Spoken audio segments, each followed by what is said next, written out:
Yeah, TagFi is a platform as a service for membership communities.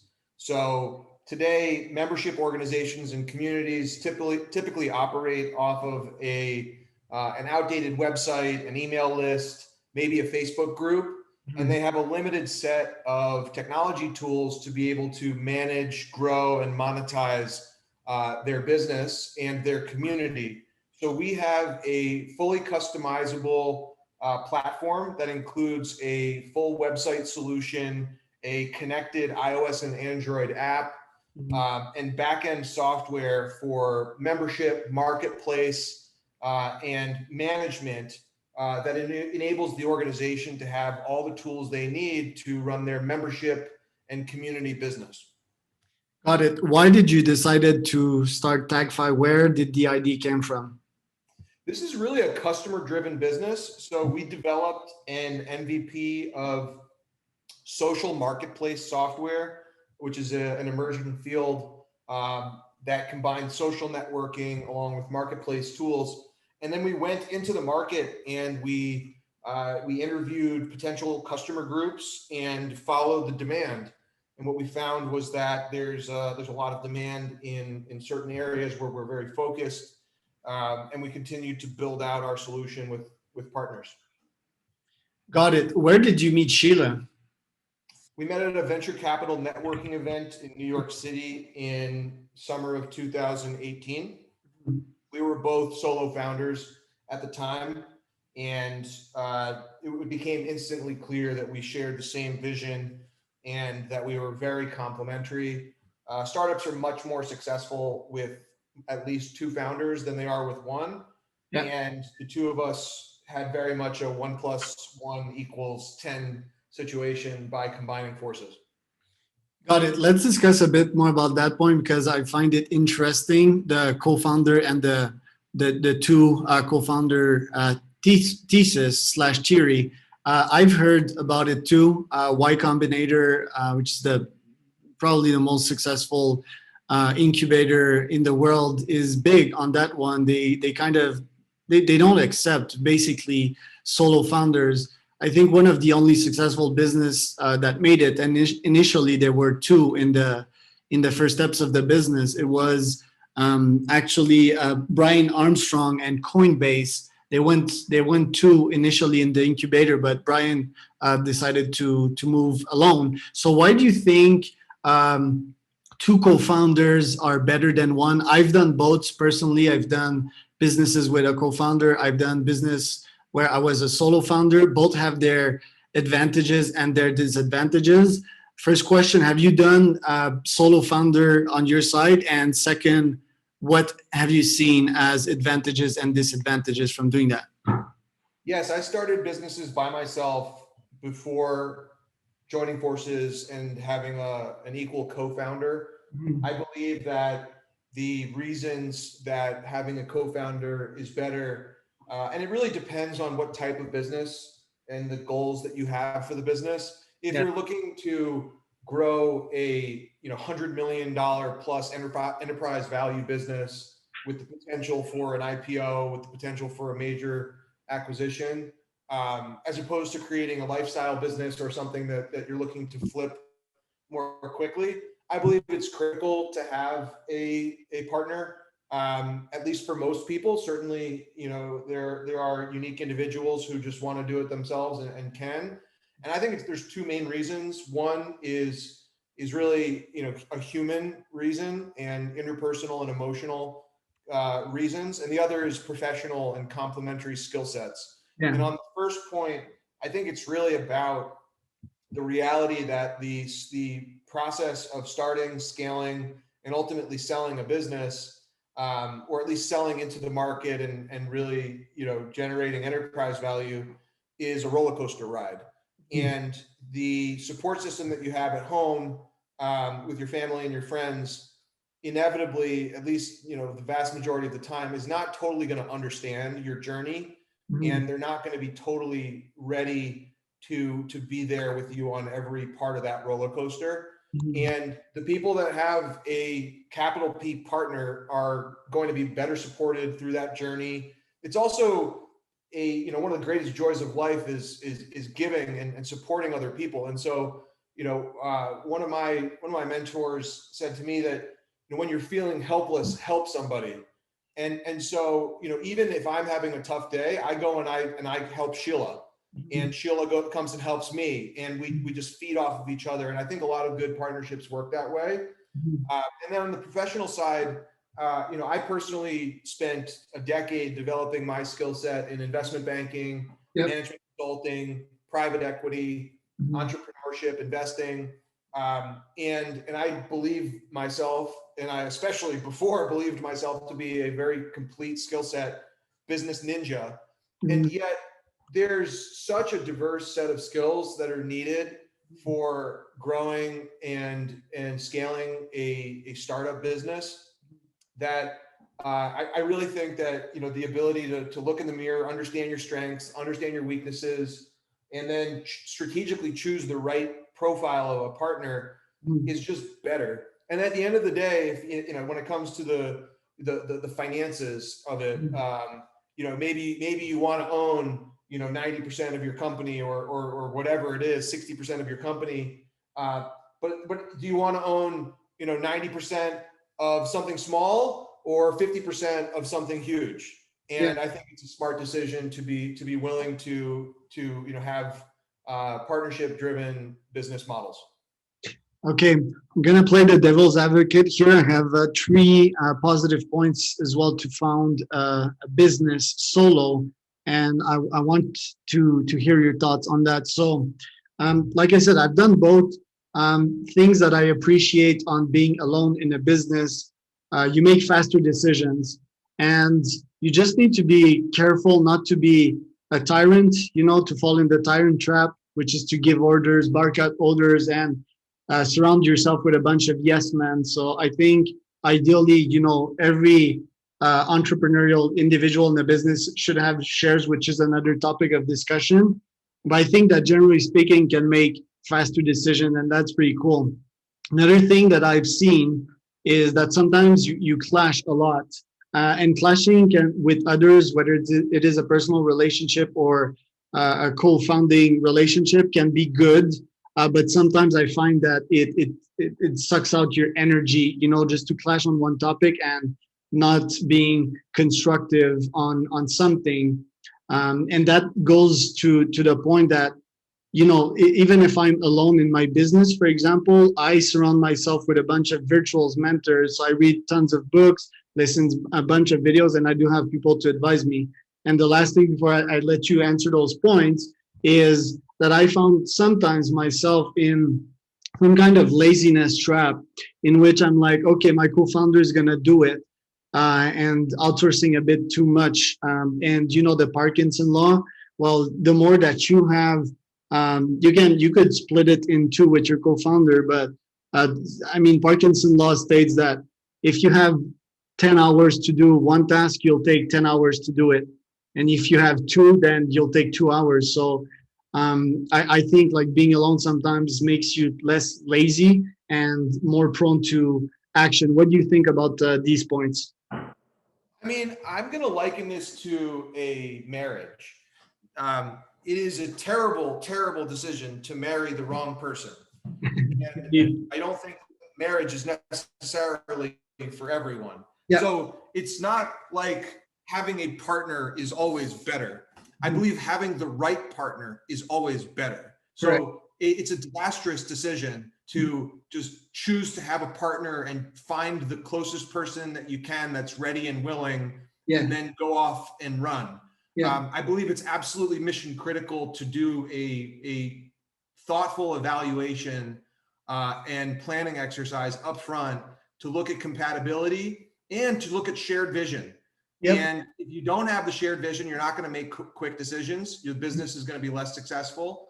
And frankly, at least what I chose in my partner is someone who is uber aggressive in terms of timelines and getting things done.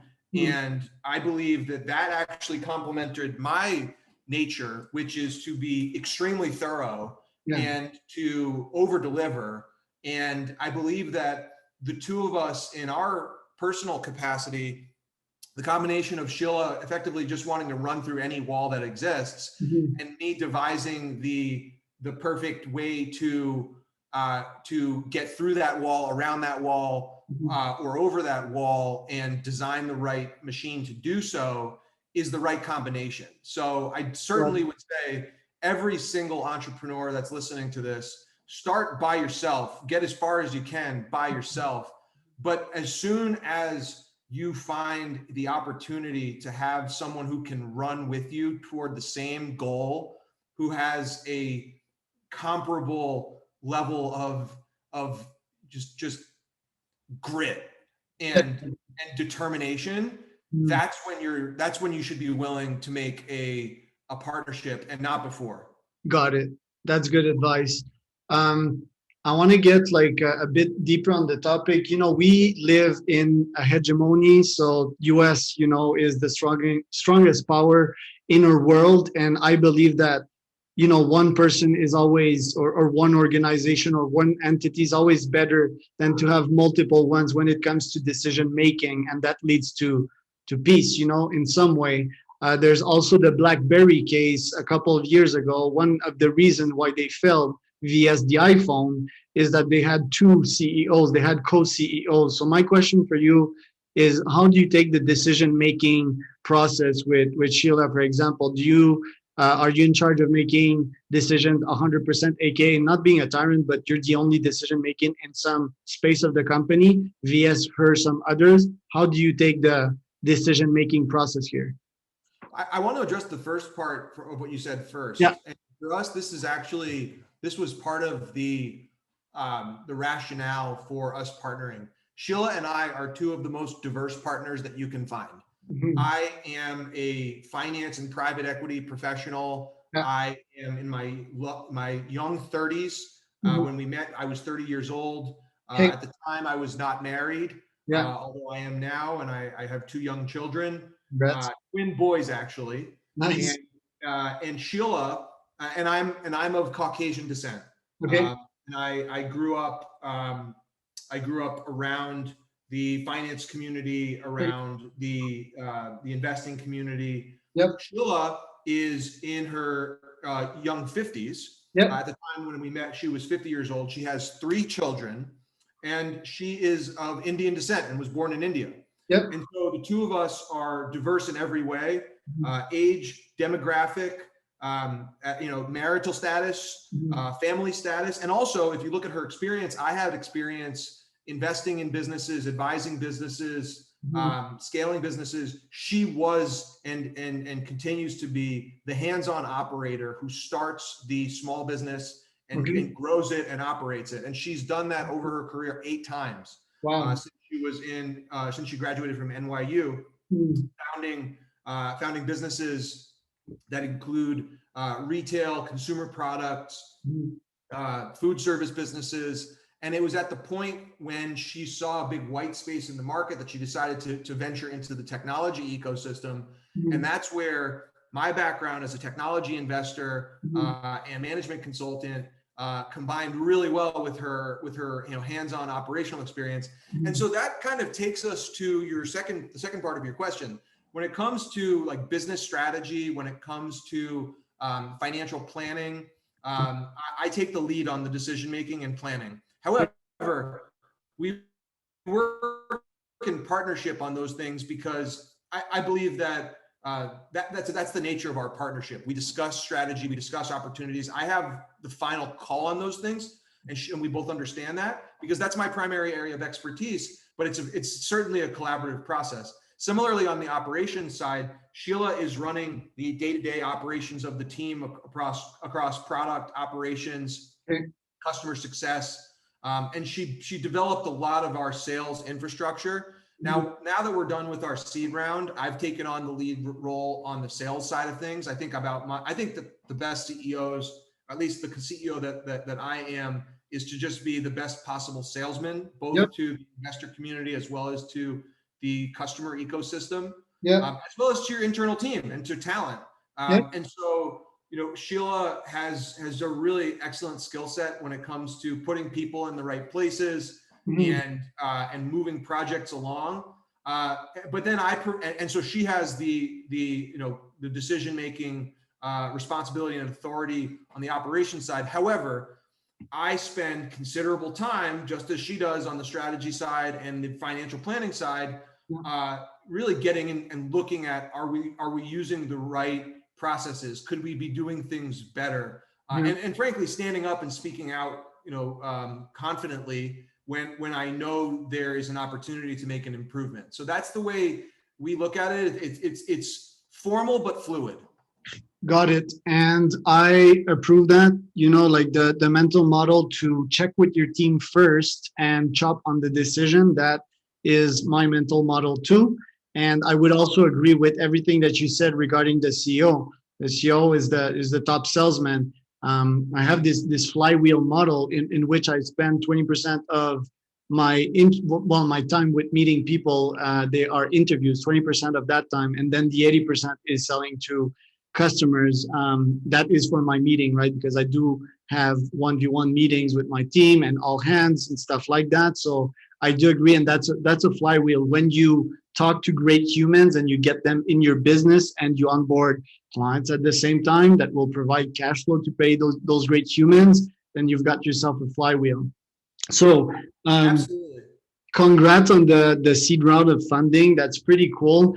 I wanted to talk about something we briefly addressed earlier, and we've got around 8 minutes. I'll try to make it quick, but I heard you say flipping vs como the lifestyle. So do you, with that business, with TagFi, do you want some kind of lifestyle business, or would you want to sell later on? What's your opinion on that? Because on my side, with Top Leads and everything, I want to build a startup ecosystem. Top Leads will kind of serve as a structure to build like life-changing / impactful startups later on. And I don't have any plans of selling, whatever the number. What is your opinion on that, and what's your plan with TagFi? TagFi is a venture-backed business that intended to be venture-backed from an early stage. Yeah. And we have kind of at the onset done some planning around a 7 to 10 year ultimate monetization of equity. Yeah. And so we are several years through that. I think we've been very successful since forming the Delaware C Corporation, setting things up, creating an MVP, getting pilot customers, executing, getting more customers, getting investors involved. We did a pre-seed round during 2019 into 2020, and then the seed round 2020. At the end of the year, we just got things moving, and then did the closing at the end of Q1 into Q2. And so, look, investors, when they give you money, expect for the capital to be returned with a major appreciation of value. And so that's part of why it's really important at the onset to know what you're looking to do. And look, it is possible to raise investment capital if you don't plan to sell the business, but you have to have the type of business model and financial plan that's going to return capital to those shareholders in an attractive way. In our case, we're building a business that does have a path to an IPO in the future. It also very well could be a business that's acquired by a strategic company or by a financial buyer. I have a significant background in the capital markets. I worked in private equity. I used to buy and sell businesses for a living in the lower middle market and middle market. So businesses with an enterprise value somewhere between 50 million and $1 billion. And so I'm well versed in that space. I understand how to choose pockets of value. And I believe that, I don't want to cap the ceiling for TagFi. I don't think that there is one, but I do expect to follow what I would consider to be a normal life cycle from a capital perspective, which is that the founders are expected to put in the seed capital. They're expected to go out and create a proof of financial traction and get the kind of pre-seed investors to be part of that. Once there is strong proof of financial traction, and you've got validation in the market, you've got something that's beginning to get to simple and repeatable, you can get a seed round done. And then when you've got the economics to be able to say, look, we can put X into the business and expect to get out Y, you get Series A and other rounds of financing that can follow. Now, I'm not really planning for this business to hit the capital markets more than it needs to. Okay. But we're definitely friendly to the investor community, and I don't necessarily think that the investor community deserves some of the bad rap it gets sometimes within the startup community. The fact is, you got to choose the right partner. The same way that you got to choose the right operational partner and co-founder, you got to choose the right financing partner. Now that takes a lot of time. You got to talk to a lot of organizations, a lot of different potential investors before you find the right fit. Not all money is made equal. You got to find common goals, common vision, and people that really believe in you as well as your vision. So, so I think about that in a similar way, the way I think about co-founders. That's really good advice here, because, and you answered a couple of the questions I would have asked you, but let's say a founder is not sure to go bootstrap or go take capital. You just mentioned that not all money is made equal. So I call it like Zen money vs probably evil money, we could say. But indeed, the startup landscape and graveyard is littered with VCs that kind of tried to take advantage of those startup. Good example can be Uber and in Benchmark Capital, like they kind of turned on Travis. Another recent example was WeWork and Adam Newman, SoftBank kind of tried to pull out of the deal here. I understand life is win-win. Okay, so like if it's winning for the capital firm, it may be winning for me. I also understand their business model. They might have one unicorn in 100, and that will pay 1,000x for all their other investment. So what if I'm a founder? How like you gave good tip about like sharing a vision and all that. How can I make sure that in the paperwork I don't get screwed, or that my partner kind of turns on me? Because that kind of scares me. I did get capital in the past, not with VCs, but I did get some capital. What advice would you have to not being risk-free and then going for a VC, but to minimizing risk and them turning on you when you're seeking capital? Honestly, this is a very real area of treachery. Yeah. And for me, I spent a lot of time gaining experience Okay. before I became a co-founder of TagFi. Yeah. I invested into and helped start several early stage businesses. Yeah. I had scenarios that worked out really well, and I had some that did not work out as well. And I did speak with experienced founders and do my reading upfront to try to minimize, undesirable outcomes and get as knowledgeable upfront as I could. I do think that having some experience is really helpful. Yeah. And the reality is that sometimes partnerships don't work out, and sometimes investor terms can be draconian. Okay. My perspective is that people should not be afraid, they should be informed. And you need to have proper legal counsel and business counsel and a good kind of advisory and sounding board in order to make the best decisions. So I do think that, from a legal perspective, when you're working with counsel, it's not just about the paperwork itself. It's about getting advice from someone who understands you, your goals, can talk things out with you. It also is really important that they're going to be a hawk and look through the paperwork, make sure that the term sheet is fair and that it's reflected in the documentation. I think that there's also advice that's important on negotiation. There's certain traps that can be laid within documentation. From a team perspective, team building perspective, I mean, capital and vesting schedules are very important things. So when you're founding a company, if you have the ability to put in the initial capital, then you're going to own the company on day one. If you have a partner, you're going to expect that person to put capital in on day one as well. And then at that point, you guys are both equal owners, or you're both owners of the company. Now, for those who are not operating, from a capital injection perspective, and they're on a vesting schedule, it's important to set that up on a reasonable basis. Okay. There's certainly market standards that are out there. I had partners at previous businesses that were very excited and very promising for the first 6 months, and I think that 6-month mark is something that a lot of people talk about. Things start to get hard. You get to see who's ready to run through walls, who's ready to pick you up when you need it, and who's ready to drive innovation and move forward. And so, at least having a 6-month cliff, if not a year cliff, for vesting partners, I think is important.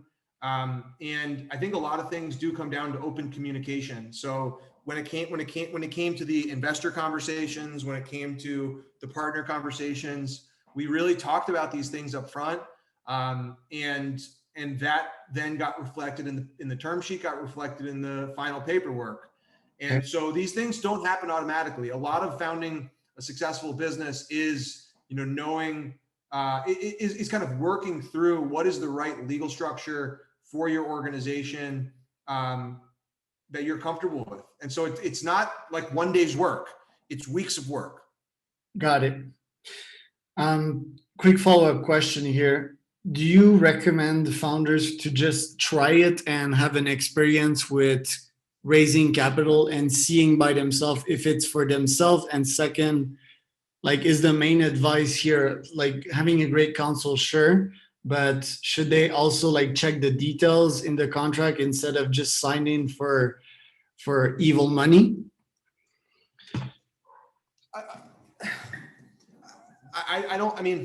The evil money concept is something I don't want to speak too directly to. Yes, you need to have somebody thoroughly review the final contracts. I don't think that people are out there, throwing booby traps out there, but you got to check for them nonetheless. Got it. I think that the best practice is transparent conversation, getting an initial outline of what the terms look like, and then going to full form legal. And that the really important conversations happen either verbally or when you're reviewing kind of term sheet style documentation. I feel like there was another question in there somewhere, but I lost my train of thought. Yeah. So the other question was should founder just go at it, try and experience raising capital for themselves, and then deciding if it's a good thing or not? The fact is, capital is extremely valuable because you can hire talented people and you can invest in things that you wouldn't otherwise be able to. And when somebody puts money into the business, they become like a co-founder. The question is, are you going to be really good at managing that money? And if you don't have a really damn good use of the money that you're going to raise from the investors, and they're not going to create a co-founder like impact on your business, do not take the money. But if you know how to invest capital strategically to build a business that's strong, and you could do it in a much shorter timeline, or frankly, make things possible that otherwise would have been impossible, then you take the capital. Okay, cool. Look, I need to run. I have another meeting. This has been highly instructive podcast. We covered many interesting topics, and I'm pretty sure founders are gonna enjoy that. So listen, Chris, I've been immensely grateful for your time here. Thank you for all the wisdom that you've shared here, and I'll make sure to keep you posted for the rest. All right? Sounds good. Thank you very much, Charles. All the best to you, and thank you to the listeners out there. Good luck with